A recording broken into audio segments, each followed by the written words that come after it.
हमारे गट के अंदर लगभग जो है 10 ट्रिलियन यानी कि जितने कि आप आसमान में तारे देखते हैं उतने बैक्टीरियाज रहते हैं। डेफिनेटली अल्कोहल तरह तरह के कैंसर्स करता है। स्मोकिंग की भी बात करें तो वो भी तरह तरह के कैंसर्स करती है। प्रोसेस फूड या जंक फूड में बहुत सारे ऐसे केमिकल्स मिलाए जाते हैं कि उसमें कि वो खराब नहीं हो, तो वो बैक्टीरिया ग्रो नहीं हो उसके लिए हम उसमें चीजें मिलाते हैं। वो 3 दिन के लिए तरह तरह के जूसेस आपको देते हैं कि ये सुबह पीना है, ये दोपहर में, ये रात को, और कुछ नहीं खाना है, बस ये जूसेस पीने हैं। ये सब फ्रॉड है।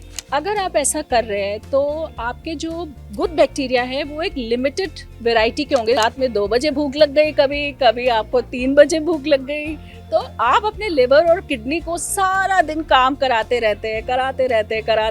डिप्रेशन की बीमारी अब आने लग गई है।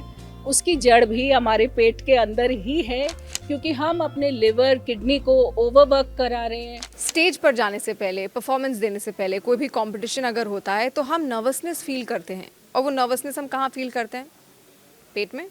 तो पेट में ये नर्वसनेस आखिर आ कहाँ से रही है? मतलब कुछ भी हो तो दिमाग में होना चाहिए ना, अगर इमोशंस है तो दिमाग में होने चाहिए, लेकिन पेट में क्यों फील होते हैं जब भी हम कोई स्टेज फियर से जूझ रहे होते हैं? नर्वसनेस हमें होती है किसी भी अच्छी चीज़ या बड़ी चीज़ को करने से पहले।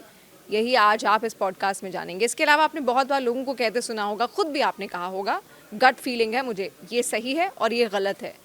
तो ये गट फीलिंग कहाँ से आ रही है? गट क्या है? जानते हैं आप गट क्या है? ये आप समझेंगे इस पॉडकास्ट में कि आखिर ये गट क्या है, कैसे इसको आपके शरीर का दूसरा ब्रेन भी कहा जाता है। और जो आप खा रहे हैं आपके गट पर असर कर रहा है, वो गट पर अगर असर कर रहा है तो आपके सीधे दिमाग पर असर कर रहा है। उससे आपको एंग्जाइटी हो रही है, स्ट्रेस हार्मोन्स आपके रिलीज़ हो रहे हैं, आपकी याददाश्त भी कमज़ोर हो रही है। तो ये सब कुछ, इतना सब कुछ आखिर कैसे हो रहा है, इस पॉडकास्ट में आप जानेंगे डॉक्टर स्वाति महेश्वरी से। तो चलिए उनसे बात करते हैं और बहुत सारे सवाल आज उनसे करते हैं जो आप भी जानना चाहते हैं, हम भी जानना चाहते हैं।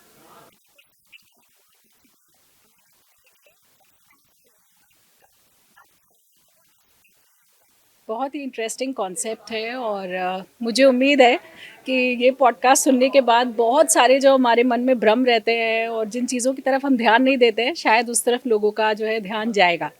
देखिए, सबसे पहले गट अगर हम आम भाषा में बोले तो हमारे मुंह से लेकर के जहाँ से हमारा मल बाहर निकलता है वहाँ तक का ये जो पूरा रास्ता है, ये एक तरह से हमारा गट है, यानी कि ये हमारा डाइजेस्टिव ट्रैक्ट है। लेकिन गट के बारे में ख़ास तौर से जो हमारी अंतड़ियाँ हैं, स्मॉल इंटेस्टाइन, लार्ज इंटेस्टाइन, एक बहुत इम्पॉर्टेंट चीज़ ये है कि ये आपके जो शरीर है उसका दूसरा दिमाग है। यानी कि हमारे शरीर में एक तरह से 2 दिमाग होते हैं। एक हमारा जो मस्तिष्क है जिसके बारे में हम जानते ही हैं, लेकिन जो हमारी गट होती है वो भी हमारा दिमाग होता है, क्योंकि उसमें इतने न्यूरॉन्स होते हैं जितने कि हमारी स्पाइनल कॉर्ड में भी नहीं होते। और हमारा ब्रेन और गट जो है वो एक दूसरे से बातें करते रहते हैं सारा दिन, तो उन दोनों का इंटरेक्शन होता रहता है। और उसी की वजह से जो आपने अभी बटरफ्लाई वाली बात करी, और मैं उसको और आसानी से समझाने की कोशिश करती हूँ। देखिए, बहुत सारे लोगों के साथ ऐसा होता है कि कोई खबर आई या कोई बात हुई या कुछ हुआ तो एकदम से घबराहट होती है। बहुत सारे लोग सीधे बाथरूम भागते हैं, इमोशन होने की स्थिति हो जाती है कि ऐसे तो आप ठीक थे, लेकिन ये खबर आने के बाद अचानक से क्या हुआ, अचानक से आप सीधे भागते हैं बाथरूम की तरफ, डायरिया हो जाता है। ऐसे सिचुएशन में आपके पेट पर ही कुछ असर होता है। बिल्कुल। और आप एग्जाम देने जा रहे हैं या कोई इवेंट है या कुछ इम्पोर्टेंट चीज़ है, तो आपको लगता है कि पेट में कुछ गुबार सा है, अंदर से अजीब सा लग रहा है, शायद वॉमिट हो जाए। या कुछ लोगों को एक अनईजी फीलिंग होती है जिसे हम बटरफ्लाईज बोलते हैं, कि हमारे पेट में बटरफ्लाईज है। और ये सबके साथ होता है, ज़्यादातर सभी। तो क्या होता है कि हमारा जो ब्रेन है और जो हमारा गट है, इसके बीच में एक नर्व होती है जिसे हम वेगस नर्व बोलते हैं, जो कि हमारी शरीर की सबसे लंबी क्रेनियल नर्व होती है, और ये दोनों के बीच में ट्रांसमिशन करती है।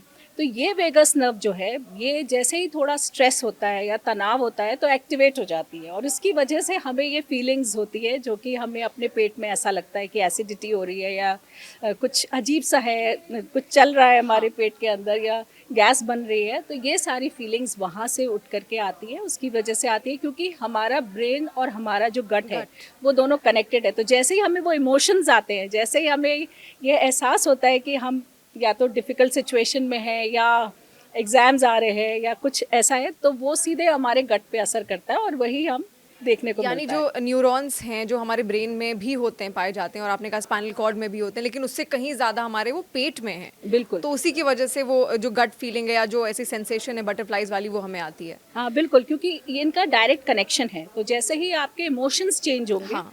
जैसे ही आपका मूड चेंज होगा, हाँ। आपका स्टमक के अंदर भी चीजें चेंज हाँ, होती है, यानी कि यानी और मैसेज हमारा ब्रेन से ब्रेन तक पहुंचने के लिए वो पेट से हमें ब्रेन तक बिल्कुल, पहुंच और रहा है। दोनों ही तरह से चलता है ये सिग्नल। तो ओके। हमारे पेट में भी अगर कुछ प्रॉब्लम होगी, हाँ। और अगर हमारा पेट ठीक नहीं होगा या हाँ। हमारा डाइजेस्टिव सिस्टम ठीक नहीं हाँ। होगा, तो हमारा मूड भी इफेक्ट होता है। यानी कि ऐसा नहीं है कि केवल इमोशन से हमारा पेट खराब होगा। हाँ। अगर हमारा पेट खराब होगा तो हमारा मूड अच्छा नहीं रहेगा, हाँ, थकान exactly। रहेगी, इरिटेबल रहेंगे, और ऐसे लोगों की मेमोरी भी इफेक्टेड होती है। ओके। यानी कि आपकी याददाश्त भी धीरे धीरे समय के साथ कम हो कम हो सकती है, सकती है। ऐसा देखा गया है। ओके। डॉक्टर स्वाति, अब पेट की तो बात है और पेट को खुश रखना बहुत ज़्यादा ज़रूरी है जैसे आपने बताया, तो बिल्कुल। पेट को आखिर खुश कैसे रखें? क्योंकि आपने कहा अगर पेट खुश नहीं रहेगा तो और ये कहावतें भी हमारी नानी दादी सब हमें कहती हैं कि अगर पेट खुश है तो सब खुश है। पेरेंट्स भी बिल्कुल। इवन कहते हैं अगर पेट के अंदर खाना है, आपका पेट सही है, तो आपका दिमाग भी उतनी अच्छे से चलेगा। तो कैसे गट को आखिर हेल्दी कैसे रखें? बिल्कुल, देखिए जो हमारी गट है उसके बारे में एक बहुत ज़रूरी बात है, जो अगर आपको समझ आ गई तो आप खुद समझ जाएंगे कि बाकी चीज़ों की अहमियत क्यों है और गट इतना इम्पोर्टेंट ऑर्गन हमारे शरीर का क्यों है। हमारे गट के अंदर लगभग जो है 10 ट्रिलियन, यानी कि जितने कि आप आसमान में तारे देखते हैं 10 ट्रिलियन। उतने बैक्टीरियाज रहते हैं, उतने ओके। कीटाणु रहते हैं जो कि हमारे लिए ज़रूरी हैं। अगर वो नहीं हो, मतलब वो गुड बैक्टीरिया वो गुड बैक्टीरियाज है, अगर वो नहीं हो तो हमें तरह तरह की बीमारियां होती हैं उनकी वजह से। वो उनका घर है और हमें उनका ध्यान रखना है, क्योंकि वो हमारी सेहत का ध्यान रखते हैं। तो अगर हम उन बैक्टीरियाज का ध्यान नहीं रखें, अगर वो बैक्टीरियाज हमारे बैड बैक्टीरिया ज़्यादा होने लगे, या हम ऐसी चीज़ें खाने लगे जिससे कि वो बैक्टीरियाज मरने लगे, तो ऑटोमेटिकली हमारी सेहत जो है वो इफ़ेक्टेड होती है। अब देखिए, लोग सोचते हैं कि अगर गट खराब है तो हमेशा डायरिया होगा, या हमारी पाचन शक्ति खराब एग्जैक्टली। होगी, हाँ। कॉन्स्टिपेशन हाँ। रहेगा, या हाँ। कुछ लोगों को डायरिया हो जाएगा। हाँ। ऐसा नहीं है कि केवल यही सिम्टम्स होंगे। हो सकता है कि आपकी मेमोरी खराब हो रही हो सकता है कि इनफर्टिलिटी हो रही हो इसकी वजह से, डायबिटीज़ हो सकती है, मोटापा हो सकता है, कोलेस्ट्रॉल बढ़ सकता है। इन सब, ये सारी जो गट है, जो हमारी गट है, ये इन सब चीज़ों पर प्रभाव डालती है। और अब पहले तो गट माइक्रोब्स के बारे में इतना पढ़ा नहीं जाता था, बोला नहीं जाता अब था। तो स्टडीज और रिसर्चेस अब होती तो हैं इस पे इतनी पूरी। स्टडीज और रिसर्चेस सामने हाँ। आई हैं, इतनी ज़्यादा, कि अब इसके बारे में बहुत सारी चीज़ें पता चल रही हैं। हाँ। और जब बच्चा पैदा होता है, देखिए हम क्यों कहते हैं कि सिजेरियन नहीं कराओ, नॉर्मल डिलीवरी कराओ। ठीक है, ज़्यादातर हाँ। जो है ये बताया जाता है हाँ। कि हाँ भाई देखो, आप कोशिश करो कि नॉर्मल डिलीवरी ऐसा हो क्यों? जाए हाँ, और अक्सर सिजेरियन ऐसा ही ने देखा। हाँ। सिजेरियन जो है वो हाँ। ना करना पड़े। तो जब नॉर्मल डिलीवरी होती है, हाँ। तब जो बच्चा पैदा हो रहा होता है उसको वो जो बैक्टीरियाज हैं, गुड बैक्टीरियाज हैं, वो ट्रांसफ़र होते हैं बच्चे को। ये नॉर्मल डिलीवरी के प्रोसेस में होता है, लेकिन अगर हम सिजेरियन करते हैं तो जनरली ये बैक्टीरियाज बच्चे को ट्रांसफ़र नहीं होते, यानी फिर ऑटोमेटिकली उसका गट उतना हेल्दी नहीं उतना हेल्दी रहेगा। नहीं होता। ओके। यानी कि बच्चे की इम्यूनिटी उतनी अच्छी नहीं होगी, ओके। क्योंकि ये बैक्टीरियाज इम्यूनिटी के लिए भी बहुत एग्जैक्टली। इंपॉर्टेंट होते हैं। फिर हम मदर को क्यों बोलते हैं कि बच्चे को दूध पिलाओ, फॉर्मूला मिल्क नहीं दो, हाँ। उसका भी कारण यही है कि जब मदर बच्चे को दूध पिलाती है तो उसको वो गुड बैक्टीरियाज मिलते हैं। और ये वो टाइम है जब बच्चा पैदा हुआ है, जब उसके शरीर में अगर वो गुड बैक्टीरियाज आ जाए तो उसकी लाइफ अच्छी होगी। यानी कि वो बच्चा आगे चल के उसका आईक्यू अच्छा होगा, वो प्रोडक्टिव होगा, वो पढ़ाई ज़्यादा बेहतर करेगा, उसकी फिजिकल ग्रोथ बेहतर होगी। तो ये सब चीज़ें जो है गट माइक्रोबायोम से जुड़ी हुई हैं, यानी कि आपके गुड बैक्टीरिया से जुड़ी हुई हैं। और यहाँ तक लोगों का ध्यान नहीं जाता है, हम सिर्फ पाचन शक्ति तक सोच के और रुक हमें ऐसा जाते लगता है हैं। कि पेट खराब हो गया होगा शायद, और गट के बारे में तो अब क्योंकि रिसर्चेज और इतनी बातें होने लगी तो शायद लोगों को पता है, या बिल्कुल। आपका और हमारा भी अगर पेट खराब होता है तो हमें लगता है कुछ ऐसा हमने खा लिया होगा तो उसकी वजह से, लेकिन Exactly. ये नहीं पता होता कि वो गट हमें कितना इफेक्ट कर रहा है। बिल्कुल।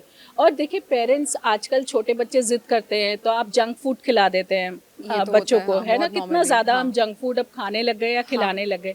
लेकिन हम ये नहीं समझ पा रहे कि ये जो जंक फूड हम बच्चों को दे रहे हैं, इससे आने वाले वक्त में इनकी पढ़ाई पे असर पड़ेगा। यानी कि फिजिकल ग्रोथ तो ठीक है, वो तो एक चीज़ अफेक्टेड हो ही रही है, लेकिन आप बच्चों की आगे चल के मेमोरी की बात करें, उनकी क्लास परफॉर्मेंस की बात करें, उनके आईक्यू लेवल, उनका फोकस, ये सब कुछ, कंसंट्रेशन जैसे आपने कहा, ये सब चीज़ें उनकी अफेक्टेड होने वाली है अगर आप उनको इतना ज़्यादा जंक फूड खिला रहे हैं, अगर आप उनको सही डाइट नहीं दे रहे हैं, तो ये सब चीज़ें आगे चल के अफेक्टेड होंगी और आपका कभी ध्यान भी नहीं जाएगा कि इस वजह से हमारे बच्चे के साथ ऐसा हो रहा है। डॉक्टर स्वाति, ये तो बच्चों की बात है। आजकल जो बड़े भी हैं वो भी बहुत ज़्यादा जो फास्ट फूड हैं, जंक फूड हैं, उनका सेवन करते ही करते हैं। बिजी लाइफ शेड्यूल की वजह से बहुत सारे रीजंस हैं।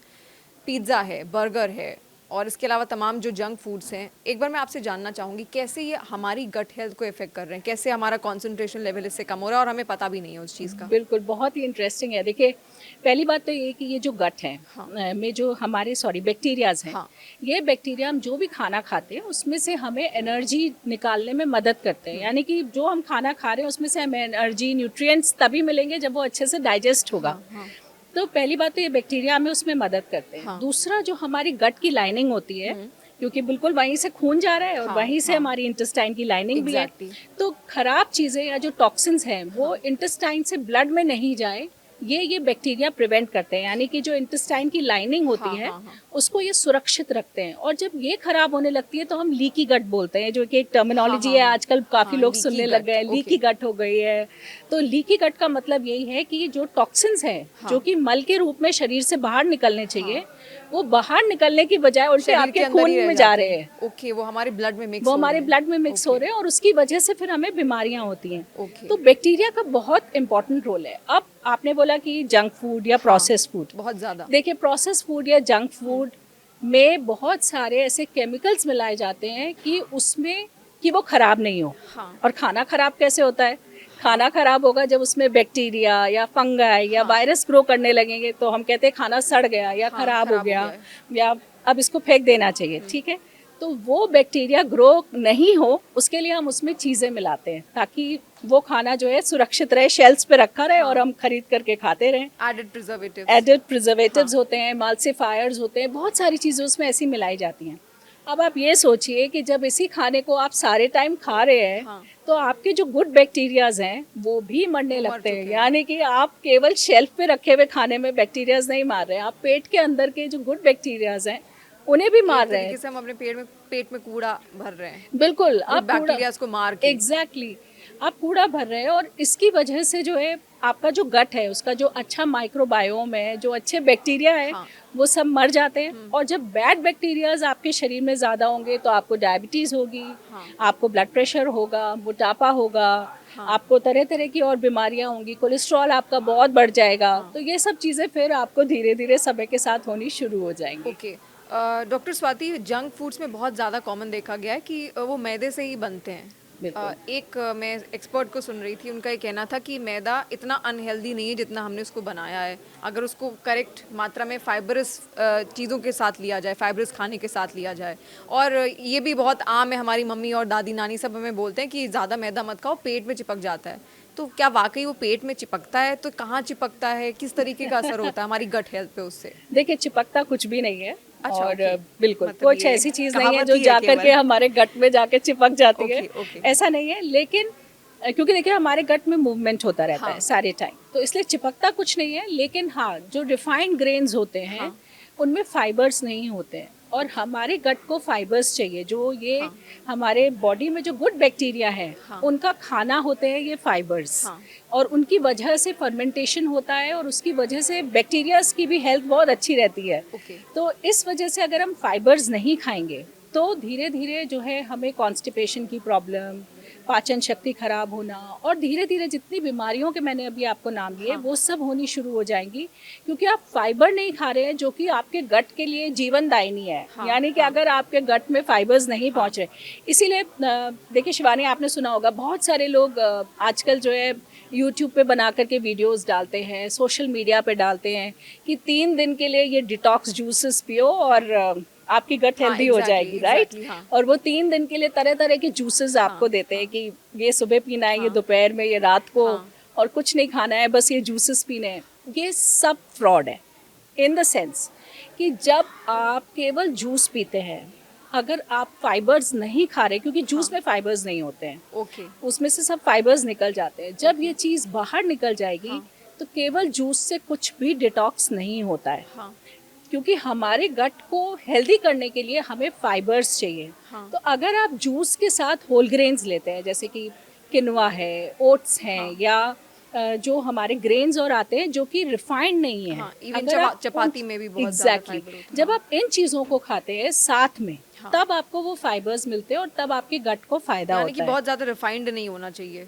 बिल्कुल, जितना आप रिफाइंड खाएंगे, जितना आप फ्रूट्स को पील करके उनके ऊपर की स्किन निकाल करके फ्रूट्स को ओह! खाएंगे, उतना आपको फाइबर नहीं मिलेगा। इसीलिए पुराने ज़माने में सब लोग बोलते थे कि जूस नहीं पियो, फ्रूट खाओ, क्योंकि जब आप फ्रूट खाएंगे तो आपको फाइबर्स फाइबर भी मिलेंगे और मिलेगा। आपको उसका डबल बेनिफिट मिलेगा। लेकिन जब हम जूस पीते हैं तो वो सब अच्छी चीज़ें बाहर छूट हाँ, जाती है और एग्ज़ैक्टली। केवल शुगर्स ही अंदर जाती है, हाँ, तो वो जो उतना कि असर हमें नहीं कुछ करता है। खास तो फायदा जो करती दुकान नहीं है। में जो हम लोग पी लेते हैं कभी खड़े होके स्टॉल पे कि ये भैया ये एग्जैक्टली। वाला जूस बनाना, और उसमें से सारा फाइबर उसका निकल चुका होता है, वो हाँ, हमारे किसी बिल्कुल। फायदे का नहीं है। कुछ खास फायदे का नहीं होता है वो। देखिए, अगर कुछ नहीं मिल रहा है या कभी रिफ्रेशमेंट के लिए आप जूस पीते हैं तो वो हाँ। एक अलग बात है, लेकिन वैसे लाइफ में हमको एक ये कोशिश करनी चाहिए कि हम फ्रूट्स खाएं, ना कि हम जूस पिए, क्योंकि उससे शुगर ज़्यादा पहुंचती है, क्योंकि फ्रूट्स में भी अंदर शुगर होती है। हाँ। तो आपको शुगर तो बहुत ज़्यादा मिल जाती है, हाँ। लेकिन जो उसके अच्छे न्यूट्रिएंट्स हैं, जो फाइबर्स हैं, वो सब बाहर रह जाते हैं और इसीलिए हमको उससे कोई फ़ायदा नहीं ओके, होता है। जूस को लेकर आपने बोल तो दिया, फ्रूट्स को लेकर भी मेरा सवाल है, लेकिन उससे पहले जो जूस पैक्ड बॉटल्स में आते हैं या फिर टेट्रा पैक्स। हाँ एग्जैक्टली, टेट्रा पैक्स जो होते हैं वो बेनिफिशियल होते हैं वाकई, या फिर आप बस टेस्ट के लिए पी रहे हो? देखिए, मैं तो यही मानती हूँ कि ये सब आप टेस्ट के लिए पी रहे हैं। एक तो इनमें प्रिजर्वेटिव्स होते हैं, और अब पीछे देखिए कई सारी जो है ऐसी न्यूज़ भी आ चुकी है हाँ। कि इनमें जो है फ्लेवर्स मिलाए जाते हैं। हाँ, जैसे added अगर आप flavors। एप्पल जूस पी रहे और हैं कईयों तो में लिखा उसमें भी रहता है पैक्स फ्लेवर्स में। मिलाए हाँ। जाते हैं ताकि वो एप्पल की तरह टेस्ट करे। ओके। तो इसलिए, और इनमें शुगर अच्छी मात्रा में होता है, इसलिए हमें इन सब चीज़ों से हम जितना बच सकते हैं उतना उतना ही अच्छा बचना है। चाहिए। जी हाँ, देखिए, अब पुराने ज़माने में जब हमारे जो बड़े बुजुर्ग होते थे, हाँ। वो 60-70 की उम्र तक कितने अच्छे स्वस्थ हाँ, रहते थे। exactly। उनको कभी डॉक्टर के पास जाने नहीं की जरूरत पड़ती, नहीं होती थी, ना वो कभी कभी आँख की बीमार रोशनी नहीं उनकी कम पड़ती। होगी, ना कभी पेट खराब होगा। बिल्कुल। हाँ। और उस टाइम का खाना देखिए कैसा होता था। फ्रेश फ्रूट्स खाए जाते थे, घर का बनाया हुआ खाना खाया जाता था। कभी नानी दादी ऐसे तो नहीं कहती थी ना कि अब महीने भर के लिए किचन में ताला लगा दिया है और ये पकड़ो, रोज पैसे दे रहे हैं हाँ। और बाहर से खाना हाँ। खाओ। ऐसा कभी नहीं कभी होता नहीं था, होता था। बल्कि हाँ। उस समय में अगर कोई बाहर से खाना खा ले तो उसे इतनी डांट पड़ती थी कि तुम घर में खाना नहीं बनता है हाँ, क्या? हाँ, तो तुम exactly। घर में खाना क्यों नहीं खा रहे हो, हाँ। बाहर क्यों खाया अच्छा, तुमने? आज भी कुछ पेरेंट्स ऐसा कहते हैं, आज भी होता है कि आपने अगर बाहर खा लिया तो उनको ये होता है आपने बाहर क्यों खाया, घर में जब बना हुआ है तो आपने बाहर क्यों खाया? बिल्कुल। क्योंकि वो जो गुड बैक्टीरियाज है वो आपकी बॉडी में ट्रांसफर हो रहे हैं, और बाहर से आपको बैड बैक्टीरिया ही मिलेंगे, और जो गुड बैक्टीरिया है वो भी आपका किल हो जाएगा। एग्जैक्टली। डॉक्टर स्वाति, फ्रूट्स, अब फ्रूट्स कौन से खाएं, कब खाएं? क्योंकि कई लोग बोलते हैं कि सुबह मॉर्निंग में फ्रूट्स नहीं खाने चाहिए, कुछ डॉक्टर्स ये भी मानते हैं कि खा लेने चाहिए। अब खाने चाहिए कि नहीं खाने चाहिए, और कौन से खाने चाहिए? मॉर्निंग में कौन से, शाम को कौन से? कुछ सिट्रिक एसिड वाले फ्रूट्स होते हैं, तो क्या है, उसको लेकर क्या शेड्यूल बनाना चाहिए? देखिए, सबसे पहला इसका जो गोल्डन रूल है वो ये है कि फ्रूट्स हमें खाने चाहिए, जूस से हमें बचना चाहिए। दूसरा, हमें कुछ फ्रूट्स ज़रूर खाने चाहिए।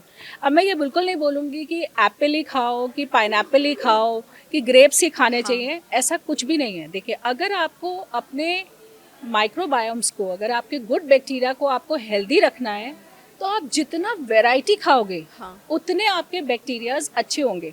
आप कुछ लोगों को देखते हो कि उनका रूटीन है कि ब्रेकफास्ट में तो हम यही खाएंगे, हाँ। लंच में भी हम यही खाएंगे, डिनर Variety में भी नहीं है यही खाने खाएंगे, में, हाँ। और उनका फिक्स्ड है, पूरे महीने वो वही खाते हैं। मतलब एक फिक्स्ड रूटीन बना लिया है सब लोगों ने। और कुछ चीज़ें ऐसी भी होती है जो हमें बहुत पसंद होती है और इसकी वजह से वो हमारे रूटीन में आ जाती है कि ये तो खाना ही खाना है। हाँ। अगर आप ऐसा कर रहे हैं तो आपके जो गुड बैक्टीरिया है वो एक लिमिटेड वैरायटी के होंगे। देखिए, 5000 वैरायटी के बैक्टीरिया हमारे बॉडी में होते हैं, 5000 वैरायटी के बैक्टीरिया, और वो वैरायटी हमारे लिए इम्पॉर्टेंट है। अगर एक ही तरह के होंगे या कुछ तरह के 100 तरह के 200 तरह के ही होंगे तो आपको उसका फ़ायदा नहीं मिलेगा। यानी हम जितने तरीके के हेल्दी फ्रूट्स और फूड खाएंगे तो गुड बैक्टीरियाज इंक्रीज होंगे, उतने ही इंक्रीज होंगे। क्योंकि कोई किस, जैसे आपको कुछ, जैसे ये कहे कि मुझे तो सेब ही पसंद है और आप कहे कि मुझे तो पाइनएप्पल ही पसंद है, और ज्यादातर लोग मानते भी हैं Apple keeps the doctor away. हाँ, बिल्कुल ऐसे ही जो हमारे बैक्टीरिया है, जो 5000 तरह के बैक्टीरिया है, उसमें से किसी को एप्पल पसंद है, किसी को पाइनएप्पल पसंद है, किसी को ग्रेप पसंद है।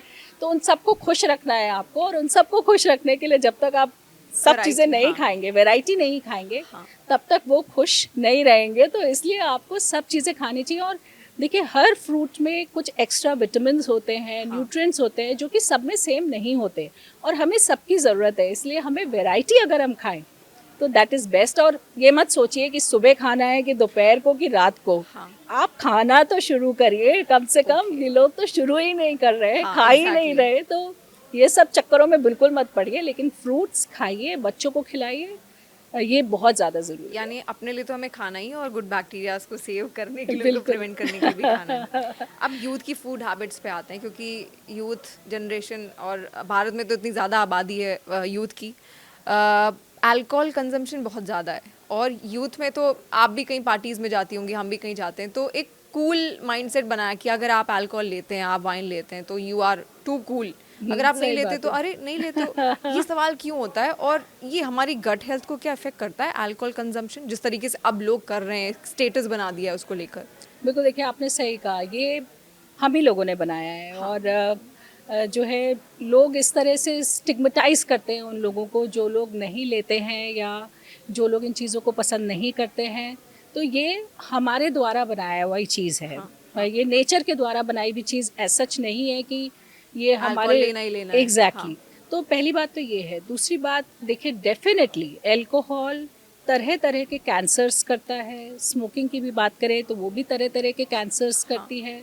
और ये चीज़ें जो हैं हमारे बॉडी के लिए टॉक्सिक होती है। देखिए, हमारा जो शरीर है, इसमें भगवान ने हमें 2 ऐसे ऑर्गन्स दिए हैं जो कि जितना भी टॉक्सिन हमारे शरीर में जाता है, चाहे सांस से जाए, चाहे स्किन से जाए, चाहे हमारे खाने से जाए, किसी भी चीज़ से अंदर जाए, वो 2 हमारे बॉडी के ऑर्गन्स ऐसे हैं जो उन सारी बुरी चीज़ों को बाहर निकालते हैं। वो है लिवर और किडनी। ये 2 ऑर्गन्स ऐसे हैं जो हमारे अंदर के सारे कचरे को बाहर निकालते हैं। ये उनका काम है। अब हम क्या करते हैं कि हम इतनी चीज़ें ऐसी खा रहे हैं, अल्कोहल भी पिएंगे, स्मोकिंग भी करेंगे, खाना भी जंक फूड खाएंगे, प्रोसेस फूड खाएंगे, तो हमारे शरीर का जो लिवर और किडनी है वो रात को भी काम कर रहा है, ओवरनाइट शिफ्ट भी कर रहा है, वो मॉर्निंग में भी सुबह उठ के काम कर रहा है, वो सारा दिन वो काम ही काम कर रहा है। क्योंकि आपको रात में 2 बजे भूख लग गई, कभी आपको 3 बजे भूख लग गई। तो आप अपने लिवर और किडनी को सारा दिन काम कराते रहते हैं। तो अभी तो शुरू में क्या है कि जब आप यंग हैं तो आपके लिवर और किडनी भी यंग हैं, तो वो धीरे धीरे वो अपना काम कर रहे हैं जो आप उनसे करा रहे हैं, जो उन्हें नहीं करना था पर आप उनसे करा रहे हैं, आप उनको ओवर वर्किंग करा रहे हैं। लेकिन एक टाइम आएगा जब धीरे धीरे वो गिव अप करने लगेंगे, यानी कि उनको लगेगा कि बस अब तो हमारी दम निकल गई, अब हम इससे ज्यादा क्लीनिंग बॉडी की नहीं कर सकते, तुम तो रुकोगे नहीं, लेकिन हमसे अब नहीं, हमें रुकना पड़ेगा। तो तब क्या होता है कि जब वो चीजें फिर काम करना कम करनी शुरू कर देती हैं, तब हमें फिर ये सारी बीमारियां आनी शुरू हो जाती हैं। लोगों को ब्लड प्रेशर, आजकल आप यंग में कैंसर्स देख रहे हैं। हम भारत जो है डायबिटिक कैपिटल बन गया है, और इवन धीरे धीरे हम उस राह पे भी हैं कि हम कैंसर कैपिटल बने। बिल्कुल। और इसकी वजह से डिप्रेशन और एंजाइटी भी आपको होता है। तो बहुत सारे लोगों में जो डिप्रेशन की बीमारी अब आने लग गई है, उसकी जड़ भी हमारे पेट के अंदर ही है, क्योंकि हम अपने लिवर किडनी को ओवरवर्क करा रहे हैं, हम अपने गुड बैक्टीरिया को खत्म कर देते हैं। तो जब हमारी बॉडी में सही चीज़ें बन ही नहीं पाएंगी, जब हम फिल्टर करके उन्हें बाहर निकाल ही नहीं पाएंगे, तो धीरे धीरे हम बीमारी की तरफ ही बढ़ेंगे और बीमार होते जाएंगे। स्मोक का भी आपने जिक्र किया। स्मोक भी इसी तरीके से कूल बनने के लिए एक स्टेटस बन चुका है कि आपने स्मोक किया तो यू आर वेरी कूल, नहीं किया तो you are not cool. Exactly. तो हम जब, या कोई भी सिगरेट कंजम्पशन जब करता है तो धुआं अंदर लेता है, अंदर लेने के बाद जाता कहाँ है वो धुआं? और ठीक है, फेफड़ों तक तो पहुंच रहा है, क्या गट को भी बहुत ज़्यादा इफेक्ट कर रहा है? बिल्कुल। देखिए, आपको सुन के हैरानी होगी कि स्मोकिंग से केवल लंग कैंसर नहीं होता है, ओके। स्मोकिंग हमारी बॉडी में 15-20 और ऐसे कैंसर्स कर सकती है जो कि हमारे गट तक में हो सकता है। और ये क्यों होता है, क्योंकि जब फेफड़ों से हमारे जो है खून जुड़ा होता है, हाँ, यानी कि हाँ। हम जो भी सांस लेते हैं अंदर, हाँ। जो हम ऑक्सीजन बाहर से ले हाँ। रहे हैं, वो फेफड़े हमारे जो है खून में हाँ, ट्रांसफर करता हाँ। है उसको। तो लेकिन केवल ऑक्सीजन ट्रांसफर नहीं होता है, हम जो भी और टॉक्सिन्स ओके। बाहर से लेते हैं, इसीलिए जब प्रदूषण होता है हाँ। तो हम क्यों बीमार पड़ते हैं, क्योंकि वो टॉक्सिन्स जो हैं, जो शरीर के हवा अंदर में जा रहे प्रदूषण हैं, है, गट तक वो पहुंच हमारे रहे हैं। ब्लड तक पहुंच हाँ, जाता हाँ। है और फिर हमारे ब्रेन में, हमारे बॉडी के सारे ऑर्गन्स में वो तत्व मिलते हैं। हाँ। इसी तरह से स्मोकिंग की फ्यूम्स में जो हार्मफुल होती हैं चीज़ें, वो हमारे ब्लड में पहुंच के हमारे बॉडी में तरह तरह की चीज़ें करती हैं। यहाँ तक कि ब्रेस्ट कैंसर की बात करें, कोलॉन कैंसर की बात करें, कुछ स्किन कैंसर्स भी ऐसे हैं, ये सब स्मोकिंग की वजह से हो सकते हैं। तो ऐसा नहीं है कि केवल फेफड़े ही खराब होंगे जो आप सिगरेट ओके। की डिब्बी हाँ, पे हाँ, हाँ, देखते हैं, एग्जैक्टली। केवल वो नहीं है, शरीर के पूरे शरीर सारे के लिए वो ही वार्निंग है। जो अंग्स हैं, जो हमारे ऑर्गन्स हैं, वो इससे अफेक्टेड होते हैं और उसकी वजह से हम लोगों में दिक्कतें देखते हैं। तो आपने समझ लिया कि आखिर गट हेल्थ क्या है, कैसे अपनी गट को आपको हेल्दी रखना है, क्या खाना है, क्या नहीं खाना है। जितने भी पैकेट में बंद आप खाना खाते हैं, फूड्स खाते हैं, फ्रूट्स खाते हैं, वो आपको नुकसान पहुंचा रहे हैं। तो कोशिश यही करनी है कि नुकसान ना पहुंचे, क्योंकि आपका गट आपका दूसरा ब्रेन है, सेकंड ब्रेन कहा जाता है इसको बॉडी का। तो सारे जो इमोशंस हैं वो इस गट में ही कंटेंड है और वो आपको सीधे दिमाग पर असर करते हैं। अगर आपकी गट हेल्दी नहीं है, आपके जो गट हैं वो स्ट्रांग नहीं है और गुड बैक्टीरियाज अगर आपके शरीर में मर रहे हैं या ख़त्म हो रहे हैं तो आपको भी नुकसान पहुंचा रहे हैं। तो उम्मीद है आपने बहुत कुछ आज गट हेल्थ के बारे में जाना होगा और अपनी लाइफ में आप उसको अपनाएंगे भी, आजमाएंगे भी।